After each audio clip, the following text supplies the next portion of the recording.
319,000 դրամ հատուկ գին նշված կաթսայի համար եւ անակնկալ նվերներ Baxter-ի կողմից։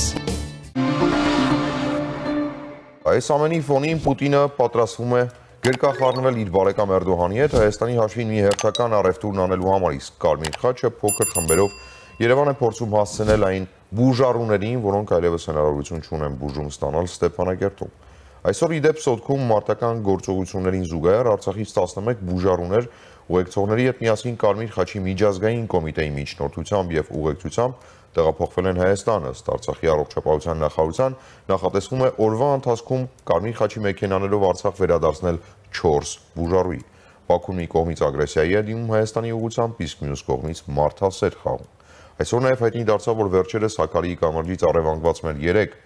հայ երիտասարդներին Բաքվում տեսակցել են նույն Կարմիր խաչի ներկայացուցիչները։ Կարմիր խաչի միջազգային կոմիտեի ներկայացուցիչներն այցելել են Ադրբեջանում պահվող Լեռնային Ղարաբաղի 3 ուսանող ֆուտբոլիստներին, որոնց օգոստոսի 28-ին ադրբեջանական կողմը ձերբակալել էր խաղաղապահ զորակազմի ուղեկցությամբ Լեռնային Ղարաբաղից Հայաստան տեղափոխվելիս։ Ի դեպ, ըստ ադրբեջանական կողմի փոխանցումների արդեն ամսի 7-ին մեր տղերքը պիտի վերադառնան հետ։ Կարմիր խաչից փոխանցում են։ Մեր կազմակերպության ներկայացուցիչներն օգոստոսի 30-ին եւ 31-ին Բաքվում տեսակցել են 3 երիտասարդներին, մեր հիմնական ընթացակարգերով է տեղի ունեցել տեսակցությունը պահման պայմանների վերաբերմունքի ստուգման եւ այլնի համար հնարավորություն է առաջացել կապ հաստատել ընտանիքների հետ, ասել է կազմակերպության հայկական ներկայացուցչության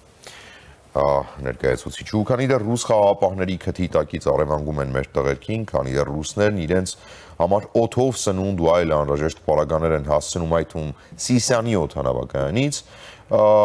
դեպի Արցախ արևմուտքը հասարակական կոչեր է անում բացել Լաչինի միջանցքը, խոսվում է արդեն օդային փոխադրումների մասին, որոնք կարող է կազմակերպել ՄԱԿ-ը ճիշտ նույն սկզբունքով, ինչպես այլ աղետի գոտիներում։ Նման փորձ կառույցն ունի ու մնում է ակտիվ աշխատել նման տարբերակը ևս հավանական դարձնելու համար։